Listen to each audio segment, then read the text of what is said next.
Here's Johnny Depp, the Hollywood actor, and here we see Amber Heard, his ex-wife. Her time is not known, birth time. In his case, it is known, and therefore the correct ascendant is shown.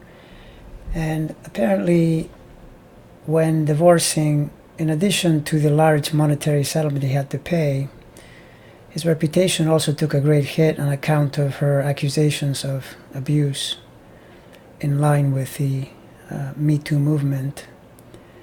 However, now it just broke that it turns out she may have been the one carrying out most, if not all, of the abuse.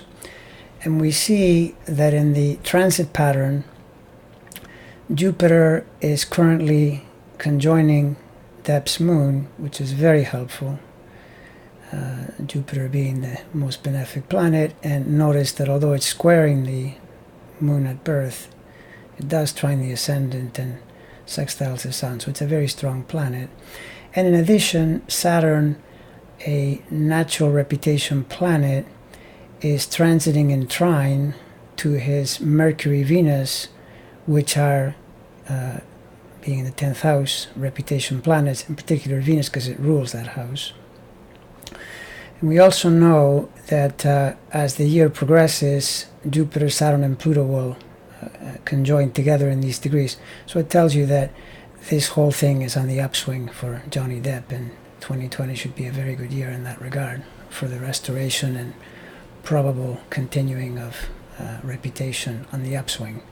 Now, at the same time, one wonders why there was this kind of thing in the relationship, patterns of abuse, apparently drug use, violence, and we see that Saturn in the 7th house squaring the Venus-Mercury, I would correlate that with the commitment and the staying power that one would display in relationships.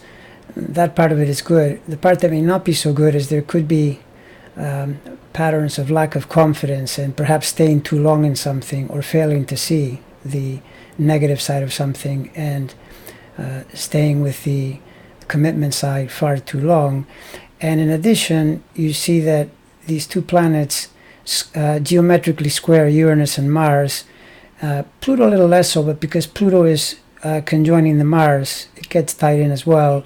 And there you do see the patterns of abuse and powers of control, or patterns of control, and in fact all the way to the point where often people will enjoy that kind of thing, and so they will keep it going for quite a while until they realize just how negative it is, or it simply burns out over time. Now, when we look at her chart, we see that she has a natal Pluto opposite Sun, and that tends to connect with patterns of control. Someone is controlling someone, and so it'll feed very nicely into this kind of thing. We don't know exactly where her moon is because of the absence of a time, but there's a good chance it'll be square Mars and therefore help it along through anger, basically, anger and aggression. And in her chart, we can't really see why, through transits, why there would be a period of time now where this is basically bad news toward her. But if you look at her solar arcs, you see that solar arc Pluto is right under Saturn at the moment, and solar arc Saturn is right under Mars. And those two are great indicators of difficult news, reversal of energies, basically a hard time.